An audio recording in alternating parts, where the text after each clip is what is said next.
Splatoon 3 is a game full of amazing features, with fun multiplayer modes, a great single-player campaign, events, and more. But of course, there's always room for improvement. Since launch, we've gotten a ton of changes and additions that have improved the game a lot, but there are still a few things that could be added to make it even better. So in this video, I want to talk about 6 features that should be added in Splatoon 3. Some of these may seem unimportant, but you'll see that they could add a lot to the game. Also, this video will not include anything sim and run related because I've already talked about that. And with that being said, let's get into it.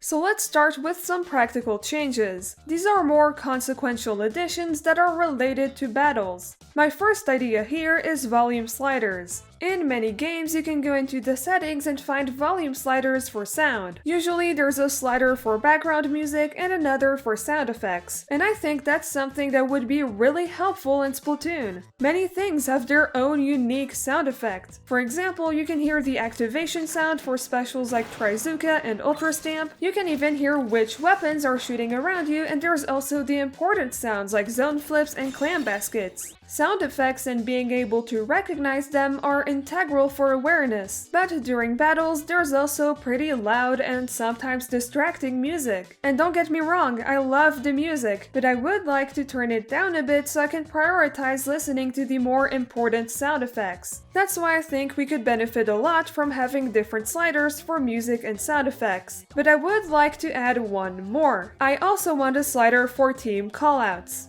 I know Booyah and More So This Way are there for communication and coordination, but callouts can honestly be more distracting and overwhelming than helpful sometimes, and we should have the ability to turn them off or lower their volume with the text still showing up on screen. I really wish we had this feature. Maybe the devs don't want people to totally turn off the music, but I think only a fraction of players would choose to not have any music at all, so I don't see why we don't have volume sliders yet, because sound is such an important part of the game. Another less important but still practical feature I'd like to see is more freshest fits without having to use amiibo. Freshest fits are saved outfits that you can very quickly switch to in the menu without having to go through all your inventory to find the gear and weapons you want. It's a super practical feature, especially if you have specific builds for certain weapons, or maybe you just like how the outfits look. Either way, you can only have up to 5 sets saved. Otherwise, you have to save outfits to amiibo and scan them, which is time-consuming and unpractical. So I think we should have a few more freshest fits in the base game. I literally only play one weapon and still wish we had more, so I can imagine how annoying it is for people who play more than just one weapon. In my opinion, sliders for sound and additional freshest fits are needed additions, especially the sliders. Sometimes the music is just too loud and I wish I could hear it better when a Trizooka is about to erase my entire existence in less than a second.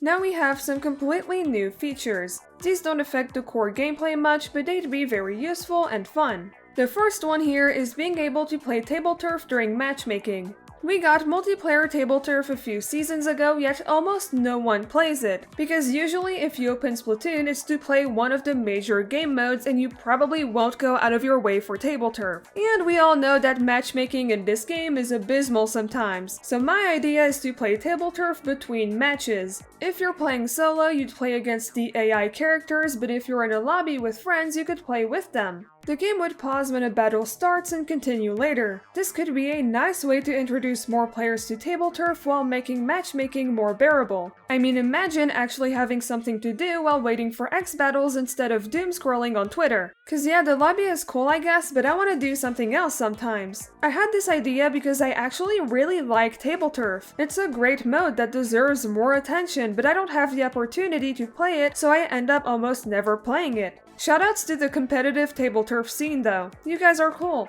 Another new feature I want is amiibo challenges. Right now, if you scan amiibo into Splatoon 3, you can get gear and take pictures with the characters, which is nice, but I wish there was more because they still cost money. In case you didn't know, in Splatoon 1, the amiibo would give you challenges that asked you to replay single-player levels in exchange for cash and sometimes gear. And I like that idea a lot, but the challenges would be more varied and constructive in Splatoon 3. Like the Splatoon 1 amiibo, they could ask to clear a single single-player level. But I want to see other things too, like, for example, play 5 games of Salmon Run, win a battle with the Crab Tank Special, buy a new weapon from Ammonites, play 3 games with the Splattershot Nova, and other similar challenges. Of course, the challenges would get harder in difficulty with greater rewards, but always with the goal to be constructive and fun for newer players or those who just don't really go out of their comfort zone. These kinds of challenges would not only make Amiibo more useful and worth the price, but they'd incentivize players to try new things and enjoy the game in different ways to obtain cool rewards. These 2 features are simple, but they'd help a lot with making certain aspects of the game more enjoyable. The time spent matchmaking would be way better, and you'd directly get rewarded for trying new things.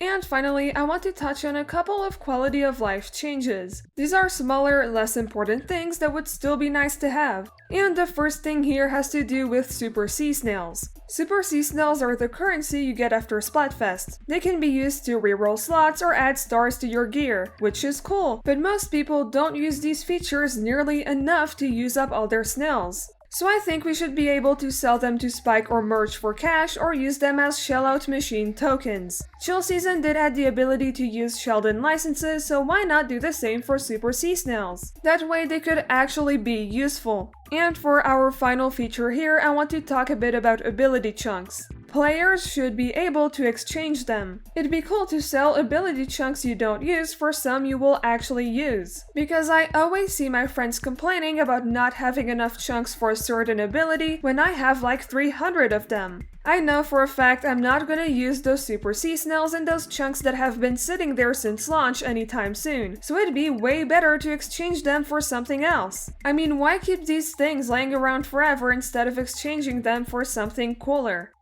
Even though Splatoon 3 is an amazing game, there are still many features I'd like to see. The ones I mentioned today probably won't happen, but I still tried to keep them realistic enough. I've been wanting some of these features for so long now, so I finally decided to talk about them. Anyway, I hope you enjoyed the video. Let me know which one of these features you'd want the most, or if there's anything else you'd like to see in Splatoon 3. Thank you so much for watching, don't forget to like and subscribe on your way out, and I hope you have a fantastic day. Bye!